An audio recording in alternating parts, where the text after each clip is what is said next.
Well, this is dumb. So this is technically my first video, which would make this the first awkward video, which it already is. First videos for YouTubers can be difficult, I think, especially since they're trying to figure out how they want to present themselves, and they're trying to figure out where exactly they want their channel to go, in a way. That isn't to say that you shouldn't have a plan, but, well, they don't always have a plan. If you actually think about it, think of your favorite YouTuber, or someone you particularly like, someone you subscribe to, or someone who's really, really big. How did they get there? What was their first video? I actually looked back at a couple that I'm subscribed to, or some particularly famous ones, and looked back at their early videos to get a sense of how did they start off. And there are some things that you see trending in YouTubers as to how they start their videos. In fact, there are 5 different kinds that I have actually seen. For example, number 1 would be old and evolving YouTubers. Now, these are the YouTubers who have been around for at least 10 years, and if you look back at their old videos 10 years ago, holy cow, has YouTube and shooting videos come a long way from then. And that's why I call them evolving videos, because over the past 10 years, they have inevitably evolved, either in how they shoot the videos, the content that's in their videos. Something has changed over time as they slowly come to a sort of different place, the present stance that they are in, and somehow are still spewing out videos. These ones are actually really interesting, because if you look at their old videos, man, we did things differently back then. And man, is the camera quality really low. Now, of course, there is also number 2, and those are the series. What I mean by series is really those YouTubers who knew what they wanted from their channel from the start, and I feel like they created a chunk of videos and then they spit them all out near the beginning, and they had an idea. So instead of introducing their ideas formally, they informally sort of introduce what they want their channel to be about by just having a set or a series of videos that kind of introduce what they're doing, you know, without actually saying it. This would be either a series of skits, or a series of music videos, or a series of, you know, gameplay, video game playthroughs, whatever they happen to be focusing on. They'll just have a series of some kind to sort of kick off their channel, and they introduce it without formally saying so that this is what their content is about. Now, if I were to do that, I would do something along the lines of doing a series of videos of me standing here talking about topics such as 5 different nicknames that you will get as you progress through life, or 5 things that you didn't know about a traditional Roman Catholic who was raised in a house of 2 parents and 9 siblings. That would give you a sense of what my videos are about, the content that's going to be at them, kind of what the theme is, what I might be focusing on more, and also it would tell you sort of something about myself, as well as introduce where my channel might be headed in the future. Of course, there are those perfect YouTubers nowadays who choose the path of number 3, which is they're true from the beginning and are to this day.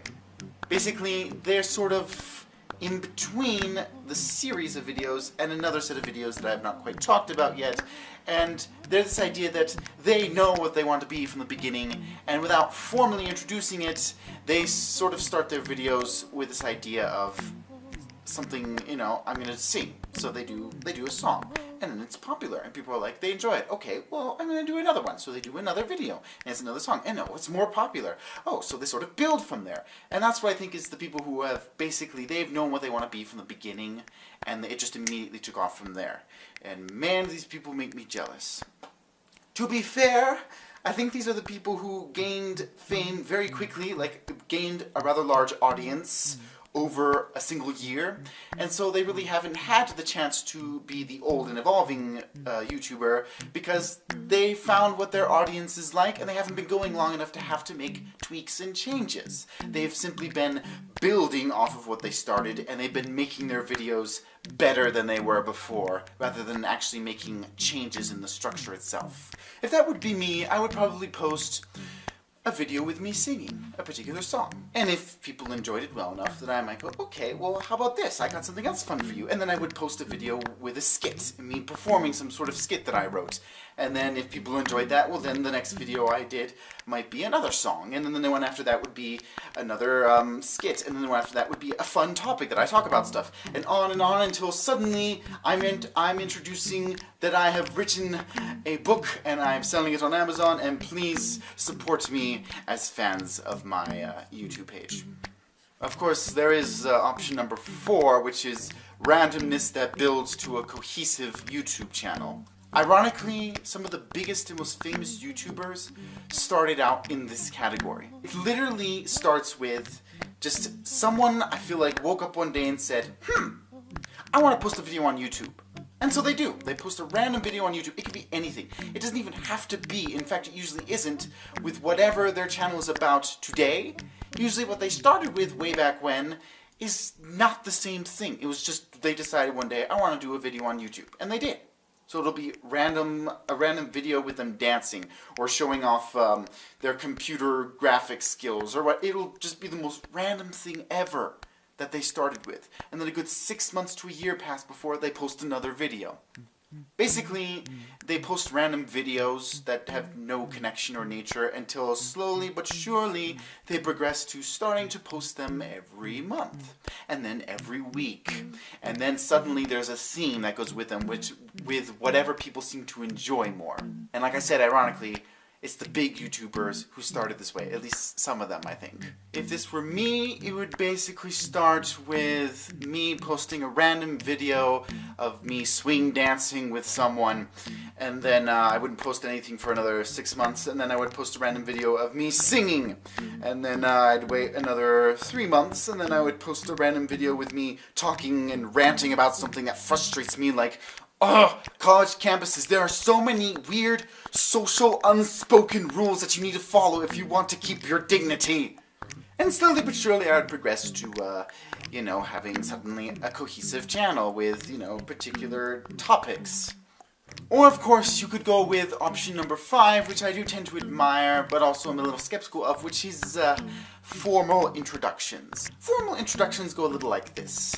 They say, hi, I'm so-and-so, and this is my channel. And then they go to introduce everything that they talk about, everything that their channel is about, what you can expect from them, when they're going to be posting, how everything's going to work, etc., etc. On the plus side, this is very useful. It's very organized, and it tells people clearly what your channel is about. For instance, this is how mine would go. Hi everyone, my name is James, and this channel is James of Many Names. My channel focuses on having entertainment for people, and I will be posting skits that I will be writing myself. I will be posting music that I will sing and hopefully can compile to something that's entertaining for you all. It's really entertainment, and I will be doing so through fun topics that I can talk about, and I'm really big into top 5, top 10 stuff, and I'll also be talking about serious thought-provoking topics that, might make you ponder some more serious aspects of life. I also will be doing songs, be doing as much singing as I can because I enjoy singing. I will also be doing skits because I am a writer and I enjoy acting, and I'm hoping I can put some stuff together that will hopefully entertain you. And also I will be focusing on my writing as an author, a fictional author, and be promoting my work on this channel. Something like that. The only problem I have with this sort of an introduction, while very useful in telling your audience what your channel is about so they can know whether they want to subscribe or not, it's also just an introduction. And let's be honest, a lot of times we skim introductions because we're like, is this really important? Not necessarily. It's good to let you know what's going to happen, but it's not necessary. And formal sometimes ends up being a little awkward sometimes. And those are actually some of the different ways that I found YouTubers started their first awkward videos when they're doing their channel, their wholly new channels. And did you see how I used theirs to sort of push mine into starting? Yes, it's still awkward, but you know. Around this point I would be concluding my video, and I could go into a whole nother list of awkward ways people close their videos, either their first video or just all their videos, where they try to come up with some sort of clever or witty or just satisfying way to close off their videos. or keep it simple. Some people do that too. Thankfully for you though, I've already been thinking about that. Ah, see what I'm doing? Already planning. Yeah, I don't know if this is gonna actually stick, but we'll see. Thank you all so much for watching this first video. If you happen to like it, click the like button or thumbs up button, however you like to call it, down below to show some support, because it makes me feel warm and fuzzy inside. If you enjoyed this weird first video and you're actually looking forward to what else might come to the future, there is also a handy subscribe button down below, as well as a notification bell that you can ring if you want to be alerted immediately when new videos come out. And of course, one of the better ways you can show love for this video is by clicking the share button down below and sharing it with your friends, because who knows, they might actually enjoy this too and be ready to see what I have to bring to the future. I am planning on using YouTube as a platform for which I can advertise one of the real things I love, which is writing fiction. That being said, my first book is published on Amazon. I shall put the link to that down below. Julius Julii, Power of the Julii. Historical fiction. If you are interested, I do recommend checking out the link below. And I will go, I think, into more detail on my next video with that. And one last time, thank you all so much for watching. I hope you enjoyed this video, and for whatever it's worth to you, may God bless you.